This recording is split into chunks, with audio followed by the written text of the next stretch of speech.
I worked as a hostess in Tokyo and Osaka on and off for 7 years. Ask me questions. A little about myself. I'm half Canadian, half Japanese. I first came to Japan when I was 12 or 13 years old. I eventually decided to get a job at a nightclub because my sweet golden retriever urgently needed an expensive surgery. My parents were struggling financially at the time, and I desperately needed the money so I could schedule the surgery as soon as possible. The hostess job paid quite well, so that is exactly why I chose it. At first I worked at Akihabara, but I didn't stay there long. I was fired because I told a customer that I had caught a cold when he noticed I didn't look well. That made him furious, and he complained to the manager right in front of everyone at the club. I told him to go to hell. A rookie mistake. After that, I started working at the Gaijin club in Akasaka, then moved to Ginza, and finally when I moved to Osaka, I worked for a while in the Kitashinchi district. There are different types of clubs in this industry, and I think I managed to work in all of them. Kyabakura, lounge, girls bar, and high-end clubs. If you have any questions, I'd be happy to answer them. I have a few interesting stories I can share with you. Edited. I want to mention something you might not ask about. It's the concept of Dohan and after. Dohan is when you come to the club together with a client. That is, you meet the client before your shift, go out for dinner, and then enter the establishment together. Most often you get a commission for this. After is when you go somewhere with a client after your shift, for example, to another bar or to grab a bite to eat. Of course, after isn't always an appealing thing. If it's a regular client whom you know, then it's nothing to worry about. But going on an after with a new client or with someone known to be a bit of a pervert isn't really a good idea. You can refuse Dohan and after by saying you have work or things to do the next day. Change 2. If you plan to go to places like this and you're on a limited budget, I recommend starting with a girls' bar. It's cheaper there and the atmosphere is much more relaxed. But basically it's just a bar with pretty girls. Snack bars are good too, but they're more for an older crowd. If you want to experience the whole thing, I'd recommend a lounge. That's just my personal preference. The atmosphere there is much more relaxed in my opinion. But wherever you go, please behave like a gentleman. The girls really appreciate that. Yes, our entire mission is to make you feel completely pampered and cared for as if the whole world revolves around you. But if you simply ask a girl how her day was and so on, it will truly brighten up her evening. She'll actually want to spend time with you, not with someone else in the club, trust me. For me, as a Westerner who recently moved to Japan, the phenomenon of hostess clubs is completely foreign. What exactly do you do? What kind of clientele do you have? Is working as a hostess considered something shameful in your social circle? Do you talk openly about it with your friends and family? Bonus question, what was your best and worst experience with clients? Welcome to Japan. Yes, many foreigners find hostess work quite strange. And honestly, I agree with that. We drink and talk with the clients. Of course, we often have to dress nicely for this. In another answer, I mentioned what kinds of clients there are. Mostly, they are business people. My family knew what I was doing. All my friends know, and I have no problem saying that I worked as a hostess because it's not prostitution. If it was something like that, I probably wouldn't talk about it so openly. The most unpleasant incident was when I was working with my sister at the same place and one guy said he wanted a threesome with both of us. We almost threw up. I don't have any wow story about the best experience, but I was always genuinely happy when one particular client came in. He rarely stopped by, so I especially appreciated his visits. He's just so cool. If a girl is married and has children, we're usually told not to tell clients about it. But when I changed clubs, I still told him, and he kept coming anyway. He would ask what it's like to be a mom. And overall, he was an amazing person. Honestly, he was the best client I've ever had. I kept moving from one club to another, and he would always come specifically to see me. Girls would do anything for a client like that. How much were you paid, and how were things with your finances? Did you invest your money or just live a luxurious lifestyle? I never stayed at a place where they paid less than 2,500 yen per hour. On average, I earned about 3,000 to 4,000 yen per hour. And I also had a few personal clients since I was quite selective with my time. Nevertheless, I did my job well and thoroughly entertained those who came to the club. I think it partly helped that I'm hafu, which means I am half foreigner. Most of my money went to paying bills and other expenses. I only worked 3 days a week and 4 hours a day. So did your dog end up getting the surgery?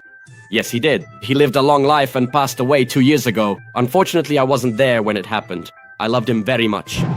Did you ever experience harassment at work? Is there any way to deal with it? Yeah, harassment happens quite often. Unfortunately, there's not much you can do about it, but how often it happens depends on the establishment and the mama-san. At the last place I worked, the mama-san was very strict about physical contact and would scold clients who behaved too freely with the girls. The mama-san herself also didn't really flirt with the clients. She had a colder manner, so there weren't any particularly clingy customers at that club. I'm curious, how did you find your jobs? Were you ever made to recruit other girls? Mostly through the internet. I was never pressured to recruit other girls. Did you ever sleep with any of your clients?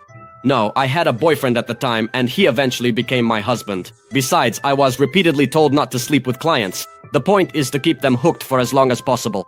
If you slept with a client, that was it. He got what he wanted, and most of the time, those guys never came back to the club. This is a business, and clubs care about squeezing as much money out of clients as possible. Did you have a day job? If you told someone you worked as a hostess, how did people react? I worked as an English teaching assistant for a year. At the same time, I kept working as a hostess. I kept it a secret from my main job, but I would tell clients at the hostess club that I taught English at an elementary school. It was a pretty good conversation topic. Haha. So what's the difference between a kyabakura, a girls' bar, a lounge, a snack bar, and a high-end club? At kyabakura, it's usually younger girls who work there. At these places, you have to wear very fancy dresses, and the atmosphere is more vibrant. Usually the pay is hourly, either for 1 or 2 hours. Whether you have to buy drinks depends on the place, but often they try to persuade the customer to open a bottle of champagne. I worked at a kyabakura once when I was 18, and that was it. Girls' bars are usually cheaper than kyabakura, both in terms of pay for the girls and prices for the customers. The dress code for employees isn't as strict. You work standing behind the bar counter. As far as I know, in terms of licensing, such bars can be registered specifically as bars, not as clubs. Maybe that's why the taxes are lower, but I could be wrong, I don't remember the details exactly. In any case, the atmosphere here is more relaxed compared to a kyabakura, lounge, or an expensive club. In short, it's a bar with pretty girls. Snack bar. Usually there's a mama-san and 1 or 2 girls. There's often karaoke there as well. Like a girls' bar, it's an inexpensive place, but regular customers usually buy themselves a bottle of alcohol. Snack bars in big cities can be decent, while in small towns they sometimes look a bit shady and mostly have regular local patrons. Personally, I've never worked in snack bars myself. I've only been there as a customer. Sorry. A lounge is my favorite type of establishment. It's kind of a step below a full-fledged club. The atmosphere there is more relaxed, although you still need to look presentable, but you don't have to wear an evening gown every day or go to the salon to get your hair done. The clients are often more respectable and laid back. Most lounges have a mama-san, so the atmosphere and the selection of clients depend a lot on what kind of mama-san it is. As for salary, girls usually get between 2,500 to 4,000 yen per hour. If you have your own clients, you can typically expect to earn around 4,000 yen per hour. As for the price for clients, it depends on the internal system, but I think the majority of establishments have a fixed rate. You pay something around 15 to 30,000 yen as a one-time fee, and then you can stay for as long as you want. High-end clubs. Once, I worked at an expensive club in Ginza. Here it is. You have to wear a beautiful dress, but you can do your own hair. I don't remember the exact price for clients. I think it was about 20 to 30,000 yen per person for 2 hours, and you were required to buy a bottle. The clients there had loads of money, truly wealthy people. Sometimes they would order champagne for 300,000 yen. It was absolutely insane. Girls who are just starting out earn about 6,000 yen per hour. But surviving in such conditions is not easy. I couldn't stay there for long for a number of reasons. The main one was that my commute to work was too long. At that time, I lived in the Takao area. In general, you could see that the girls there were seriously competing for clients. There were as many as 4 mama-sans and just an unreal number of girls. It seemed like too much to me. Even now, when I remember it, I start to panic. Haha. That club in Ginza sounded cool until you mentioned the prices. What kind of people even spent that much money there? And can you recommend any lounge-style clubs? It's hard for me to imagine what exactly makes them different from kyabakura. Yeah, it's crazy. And I would say it's not worth it, haha. But if that's what they think and they have the money for it, mostly the clients were company executives and athletes. Once, an entire team came to our place. I don't know anything about sports, so I don't remember which team exactly. Sometimes actors and occasionally spoiled rich kids who spent their dad's money. As for lounges, it's a pity there aren't more convenient websites to show examples of the interiors. They might look similar, but the atmosphere is completely different because of the way the girls dress. Kyabakura clubs are usually bigger than lounges. I'll also note that I worked at a kyabakura 10 years ago, so naturally the style has changed since then. But I can still say with confidence that in most kyabakura clubs, the girls still wear floor-length dresses and do their hair. If you're interested, I'd recommend going to lounges rather than kyabakura clubs. What were you planning to do in the future? Not really anything in particular. I had a crappy childhood, I had to drop out of middle school. I didn't really believe I had a future. I dreamed of becoming an artist, but the situation was bad and I couldn't make it happen.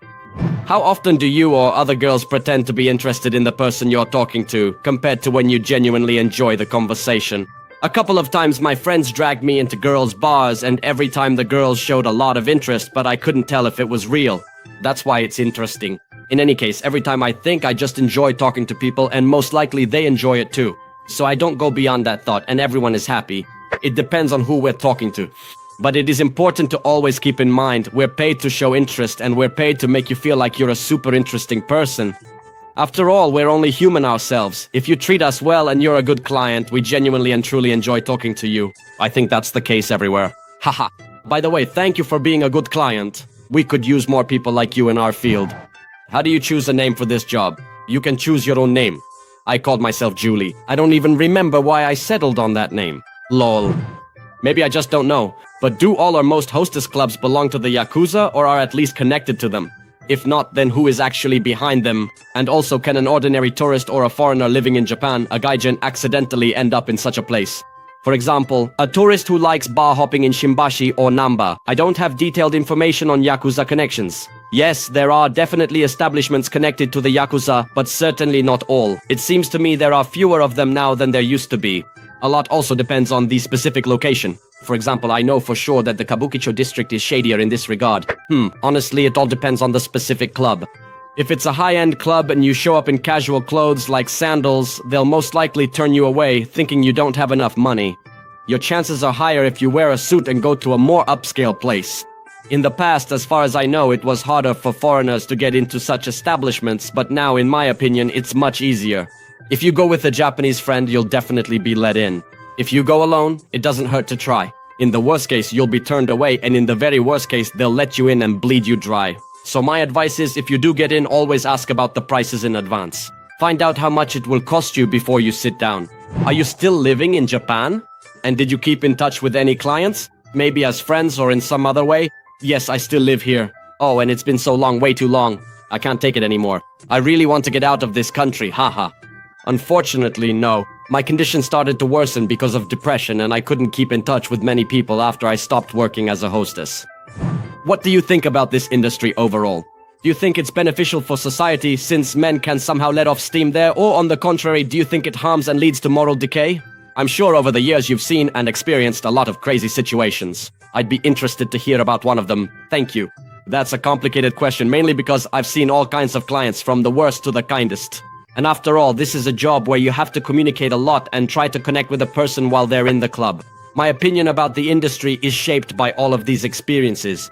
I sometimes joked about this with my foreign friends who don't understand the very idea of paying girls just to talk, saying that in a way it's a kind of therapy. But sometimes you become a punching bag for a guy who's had a terrible day at work, or just a piece of meat for a drunk pervert. A lot also depends on what kind of clients the establishment itself allows in. I'll come back to this point later.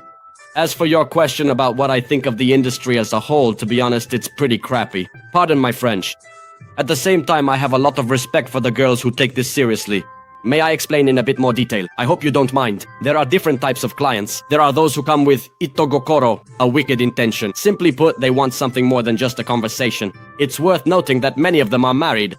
I'm not here to judge them, but I get really uncomfortable when I hear them talk about their wives in those moments. One guy told me that he couldn't make love to his wife after they had a child. His words were, "I no longer see her as a woman. She's like a sister to me." Yeah, that's definitely not something you'd want to hear. What annoys me most about these clients is that they act as if we're already in love with them, as if we're not being paid to talk to them, and as if we're genuinely interested in them. That's why they want to meet outside the club, go to the movies, on dates, and so on. Some girls go along with it to expand their client base, while others, like me, just smile and say we're busy. But maybe next time. We also make up stories about our lives, like having a day job or studying at university, to make it easier to come up with excuses. Another type of client is those who come for setai, entertaining business partners. That is, they bring their business partners to these clubs and so on. In this case, the likelihood that clients will behave inappropriately is much lower. They come as a group and often talk among themselves, so the girls don't have to fill every pause. To be honest, for us, this is the easiest option. Sometimes there might be a bad apple in the group, but what can you do? There are also regular clients. These can be people who bring business partners to the club, as well as those who just come in with friends, colleagues, or alone. These people keep their bottles at the club. That is, they buy a bottle of Hibiki, Yamazaki, or some other liquor and store it at the club to drink from it in the future. These regular clients may be loyal to the club itself, to specific girls, or to the mama-san. I'll talk more about the mama-san later. Not all clients are bad. I want to note that some of them are actually very pleasant. They became my regulars. I had several like that. Some of them are married, but they have problems at home. They feel lonely and are looking for someone to talk to, happy to share about their day and to be listened to. Others were business people who liked that I could help with English and that I was quite straightforward, which for them was like a breath of fresh air. Sometimes they would bring foreign partners, and that was a lot of fun. They didn't hit on me, treated me with total respect, and honestly, we just had a really good time together. It's a pity there weren't enough of them for me to say, "Oh, this is a great job," because I still had too many unpleasant clients. I know a lot of girls who started to hate men because of this job. Our ideal client is a man who has money, who is polite, respects you, and overall is just a normal, decent person. We also have a mama-san. She is essentially the owner, the main hostess of the establishment. Usually, she has her own regular clients, and the girl's job is to assist her. As I already mentioned, a lot depends on what kind of clients the mama-san accepts. One mama-san might turn a blind eye to light-touching or overly flirtatious clients, while another could be very strict and even scold clients if they behaved inappropriately with the girls. There's one story I can share. I had a client who believed that there were no gay people in Japan. I mentioned living in the Netherlands, and he said, "Oh, lots of gay people there, right?" I replied, "I think they're in every country." Then he suddenly says, "Not in Japan." I was stunned, and this man was a company CEO. God, you'd be surprised how stupid and ignorant these top executives can be. Is it a tough job? As far as I understand, it's all about customer service, catering to their wishes, and listening to their problems or complaints. Oh yes, it's exhausting. On top of that, you also have to drink. So you have to stay professional, be a little tipsy, listen to all sorts of nonsense, and constantly entertain people, lol. I genuinely respect those who do this every day. I myself usually only work 3 days a week. How do you deal with boring customers? Silent and boring customers are a nightmare for the girls. We constantly have to fill the pauses and come up with things to talk about. Those who come in a group are usually easier to talk to. What about working with other girls at the club? I've heard there's a lot of bullying there because everyone is competing for first place. Or is that mostly the case at Kyabakura and high-end clubs? Are there cases where some clients become too persistent, visiting very frequently, and want to go to a hotel afterwards, thinking that since they spend a lot of money, they're entitled to something more? What do you think about the mama-san in such establishments, mainly in high-end clubs and snack bars? Do you feel that they protected you more compared to Kyabakura, where essentially you have to take care of yourself? So regarding the girls, I've met some sweet girls, but also those who can be very, how should I put it gently, bitchy. If the establishment has some kind of reward or ranking system, the girls can become competitors. But if there isn't, then everything is pretty calm and no one argues over clients. To be honest, it was hard for me to get along with most of the girls. I don't really want to talk about it, but mostly it was because I'm half Canadian. Without doing anything, just because I'm of mixed heritage, I automatically attracted more attention. I didn't like it, but there was nothing I could do about it. As for the clients, yes, that's absolutely right. You can often tell right away what kind of clients they are. Plus, you hear gossip from other girls about these clients. Some of them act like real gentlemen in the club, but as soon as you go out to dinner with them, they start hitting on you and all that. Personally, I try to avoid such people and make no effort to turn them into my regulars. If I'm not mistaken, I've worked at 6 or 7 clubs in total, and only in 2 of them were the mama-sans truly amazing. If the mama-san is bad, then it's not much different from a Yabakuro, where you just have a male manager. At the very last place I worked, the mama-san was the best. She treated me very well and was always concerned about my personal life. She also bought me food, like expensive takeout sushi, and once even took me to get my hair colored. But when it came to work, she was strict. Among her clients, there weren't any particularly brazen types because the mama-san herself didn't flirt or encourage that kind of behavior. Haha, I've heard that many of the clients at men's host clubs are actually female hostesses. Supposedly after a night of entertaining clients themselves, they also want to be pampered. Is that a myth or is it true? It's actually true. But in all the clubs where I worked, it was not a very common occurrence. I noticed that you happened to mention in another message specific clients who came to practice English. What about foreigners who come to practice Japanese?